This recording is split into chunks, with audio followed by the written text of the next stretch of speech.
मूलाधार चक्र ऊर्जा शरीर की बुनियाद है।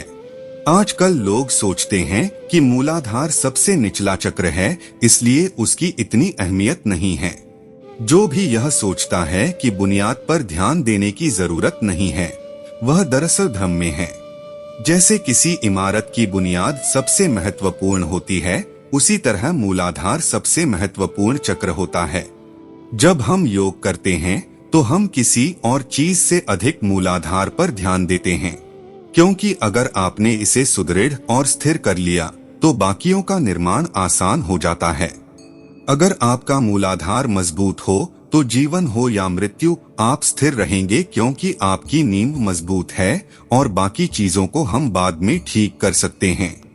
लेकिन अगर नींव डगमगा रही हो तो चिंता स्वाभाविक है।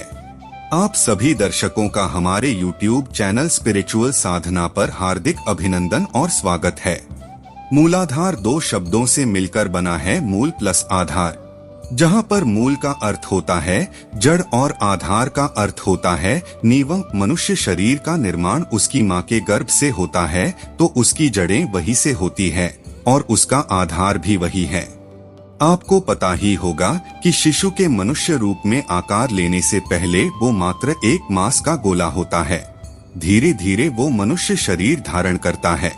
यह चक्र मेरुदंड की अंतिम हड्डी या गुदाद्वार के मुख्य के पास स्थित होता है, या यूं कहे कि ये मनुष्य के रीढ़ की हड्डी के बिल्कुल नीचे स्थित होता है, जिसके कारण इसे जड़ चक्र के नाम से भी जाना जाता है। यह मानव चक्रों में सबसे पहला चक्र है और इसका भौतिक शरीर के साथ एक अभिन्न संबंध है। मूलाधार चक्र अनुत्रिक के आधार में स्थित है। यह मानव चक्रों में सबसे पहला है। मूलाधार चक्र पशु और मानव चेतना के मध्य सीमा निर्धारित करता है। इसका संबंध अचेतन मन से है, जहां पिछले जीवनों के कर्म और अनुभव संग्रहित होते हैं। कर्म सिद्धांत के अनुसार यह चक्र हमारे भावी प्रारब्ध का मार्ग निर्धारित करता है। यह चक्र हमारे व्यक्तित्व के विकास की नींव भी है। इस चक्र की दो संभावनाएं हैं। इसकी पहली प्राकृतिक संभावना है सेक्स की और दूसरी संभावना है ब्रह्मचर्य की, जो ध्यान से प्राप्य है। सेक्स प्राकृतिक संभावना है और ब्रह्मचर्य इसका परिवर्तन है। इस चक्र का मंत्र होता है लं। मूलाधार चक्र को जागृत करने के लिए आपको लं मंत्र का जाप करते हुए ध्यान लगाना होता है। मूलाधार चक्र के चिन्ह की ऊर्जा और ऊपर उठने की गति दोनों ही विशेषता होती हैं। चक्र का रंग लाल है, जो शक्ति का रंग है। शक्ति का अर्थ है ऊर्जा, गति, जागृति और विकास। लाल सुप्त चेतना को जागृत कर सक्रिय, सतर्क चेतना का प्रतीक है। मूलाधार चक्र का एक दूसरा प्रतीक चिन्ह उल्टा त्रिकोण है, जिसके दो अर्थ हैं। एक अर्थ बताता है कि ब्रह्मांड की ऊर्जा खींच रही है और नीचे की ओर इस तरह आ रही जैसे चिमनी में जा रही हो। अन्य अर्थ चेतना के ऊर्ध्व प्रसार का द्योतक है। त्रिकोण का नीचे की ओर इंगित करने वाला बिंदु प्रारंभिक बिंदु है, बीज है, और त्रिकोण के ऊपर की ओर जाने वाली भुजाएं मानव चेतना की ओर चेतना के प्रकटीकरण के द्योतक हैं। मूलाधार चक्र का प्रतिनिधित्व करने वाला पशु 7 सूंडों वाला एक हाथी है। हाथी बुद्धि का प्रतीक है। 7 सूंडे पृथ्वी के 7 खजानों, सप्तधातु की प्रतीक हैं। मूलाधार चक्र का तत्व पृथ्वी है, हमारी आधार और माता, जो हमें ऊर्जा और भोजन उपलब्ध कराती है। जब मनुष्य के अंदर मूलाधार चक्र जागृत हो जाता है, अपने आप ही उसके स्वभाव में परिवर्तन आने लगता है।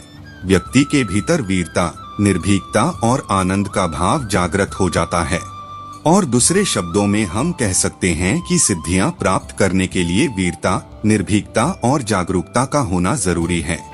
इस चक्र के जागृत होने से मन में आनंद का भाव भी उत्पन्न हो जाता है। ध्यान रहे कि सबसे पहले मूलाधार चक्र को ही जागृत करना पड़ता है। जब व्यक्ति अपनी कुंडलिनी शक्ति को जागृत करना चाहता है तो उसकी शुरुआत भी उसे मूलाधार चक्र से ही करनी पड़ती है। मूलाधार चक्र के सांकेतिक चित्र में 4 पंखुड़ियों वाला एक कमल है। ये चारों मन के 4 कार्यों मानस, बुद्धि, चित्त और अहंकार का प्रतिनिधित्व करते हैं।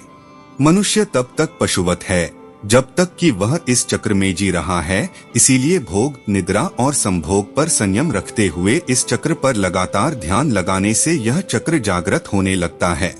इसको जागृत करने का दूसरा नियम है यम और नियम का पालन करते हुए साक्षी भाव में रहना और इस प्रणाली को अपनाना है।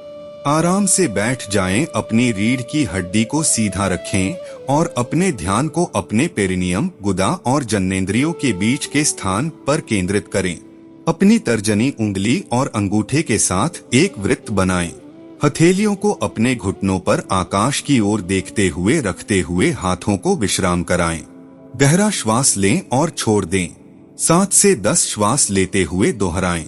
मूलाधार चक्र को जागृत करने के लिए आपको कुछ नियमों का पालन करना होगा। इनका पालन करके ही आप मूलाधार चक्र को जागृत करने में सक्षम बन सकते हैं। वो नियम हैं जैसे कुछ दुष्कर्मों जैसे संभोग, भोग और नशा से दूर रहना होगा। जब तक कोई व्यक्ति अपने पहले शरीर में ब्रह्मचर्य तक नहीं पहुंचता, फिर अन्य केंद्रों की संभावना पर काम करना मुश्किल होता है।